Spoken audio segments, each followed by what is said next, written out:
Hey guys, so today we're going to go over the results of the Week 12 games of the NFL season. Since there was no Charger game, I'm not going to obviously be breaking down a Charger grading system, but what I will do is go through the more shocking results of the week, and we'll see how those played out. So, with that being said, let's go ahead and get started. So the Texans beat the Colts 20-17. Texans won 7 of the last 9 against AFC South opponents. The Bears bounced back after weeks of losing to the by beating the Giants 19-14. Allen Robinson had 100+ yards for the first time since week 1. The Browns decimated the Dolphins 41-24. Nick Chubb had 90+ scrimmage yards in 10 consecutive games. The Steelers beat the Bengals 16-10, and the Bengals are 0-11 for first time in franchise history. The Bills defeated the Broncos 20-3. Frank Gore becomes third most rush yards in NFL history. Saints win 34-31 against Panthers. Michael Thomas has 8+ receptions and 100+ yards in 5 consecutive games. The Buccaneers won 35-22. Chris Godwin had 184 receiving yards, which is a career high. Here's one of the shocking ones that we will be going over. This is the game between the Jets and the Raiders. Now let's see how the Jets overcame the Raiders. First off, Derek Carr threw a pick. Nothing really done by Mike Lennon. Josh Jacobs was held under check, and their receivers were basically held to average or below average numbers. They lost a fumble and had 3 of them on the day. One was recovered by Miller. No interceptions for the team, and only 1 sack the entire game. And they missed a field goal, but that wouldn't have made much of a difference. Now let's see what the Jets did to defeat the Raiders. 20 for 29, 315, and 2 touchdowns for Sam Darnold. Sam Darnold also had a rushing touchdown.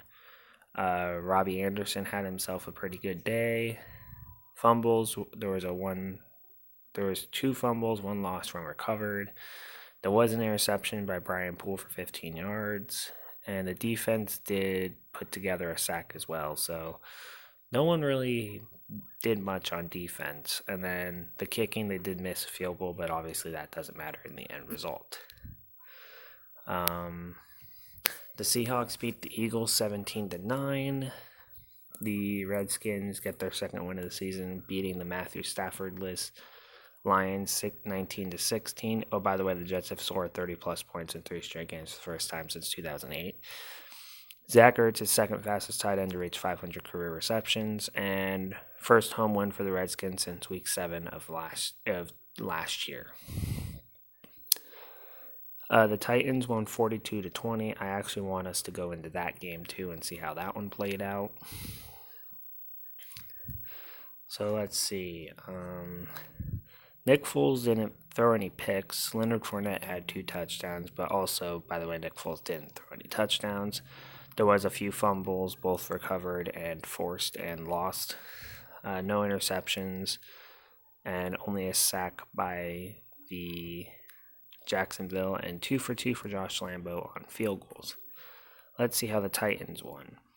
Ryan Tannehill was 7 of 9, basically 259 yards and 2 touchdowns. Derrick Henry had 2 rushing touchdowns, as did Ryan Tannehill, which they both combined for nearly 200 yards by themselves. Receiving-wise, A.J. Brown had 4 for 135 and a touchdown, and that was basically the main performer for that. There was a fumble. There was 2 fumbles that were lost, 2 that were recovered, and one that was recovered and 2 that were lost. No picks. The defense just got after him. That's 3 fumbles. No need to kick the ball today for them. 3 punts. So basically the Titans dominated in every facet. The Patriots escaped the Cowboys. By the way, Titans are 4-1 with Ryan Tannehill at starting quarterback, 2-4 with Mariota. Won 21 consecutive home games is the Patriots, including playoffs. The 49ers did defeat Green Bay 37-8. I did expect that to be closer. And the San Francisco is tied for best start through 11 games in franchise history. Let's go ahead and look at how this game went. So Rodgers threw a touchdown, no picks, but only had 104 yards. No rushing touchdowns on the day for anybody. There was a fumble lost lost by Aaron Rodgers.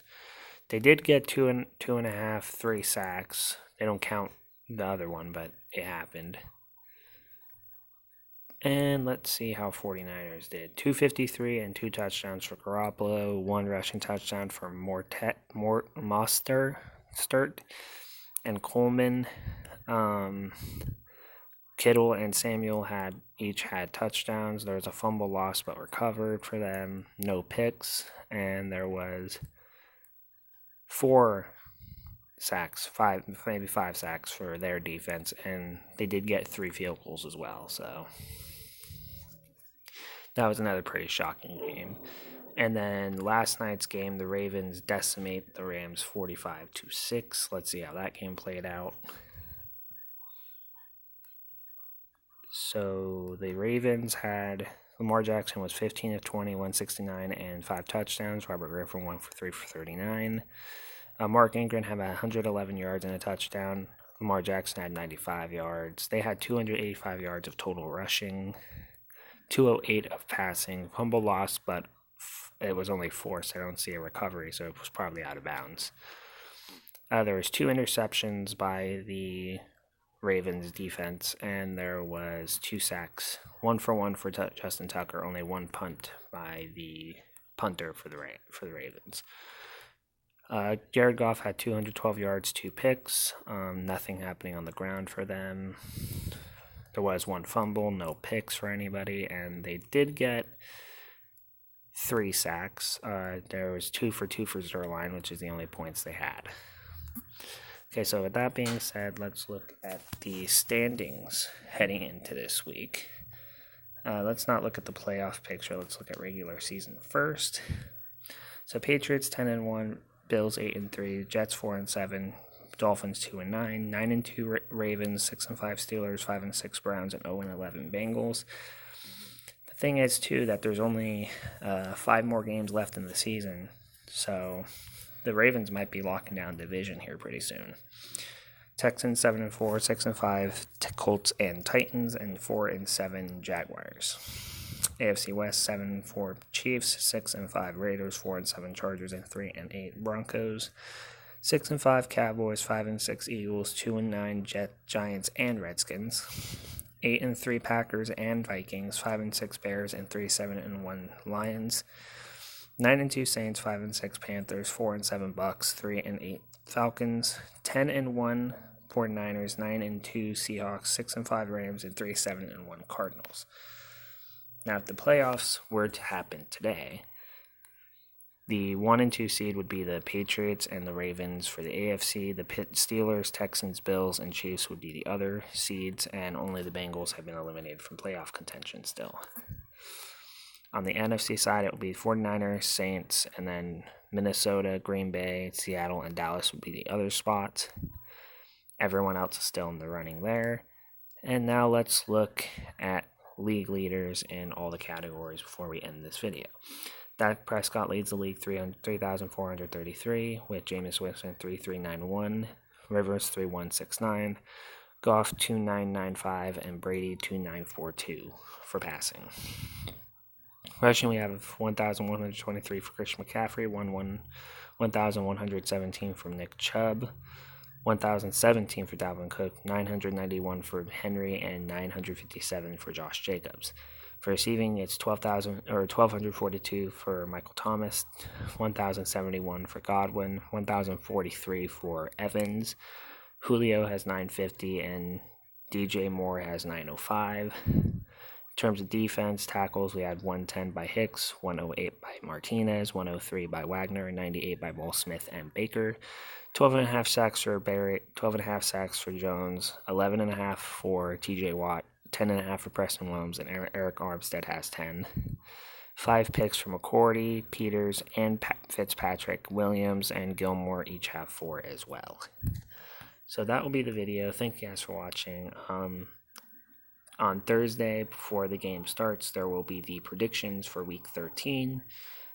as well as maybe an extra video that I've been meaning to post for a few weeks. But thank you guys for watching this one. I'll see you guys in the next one. Bye.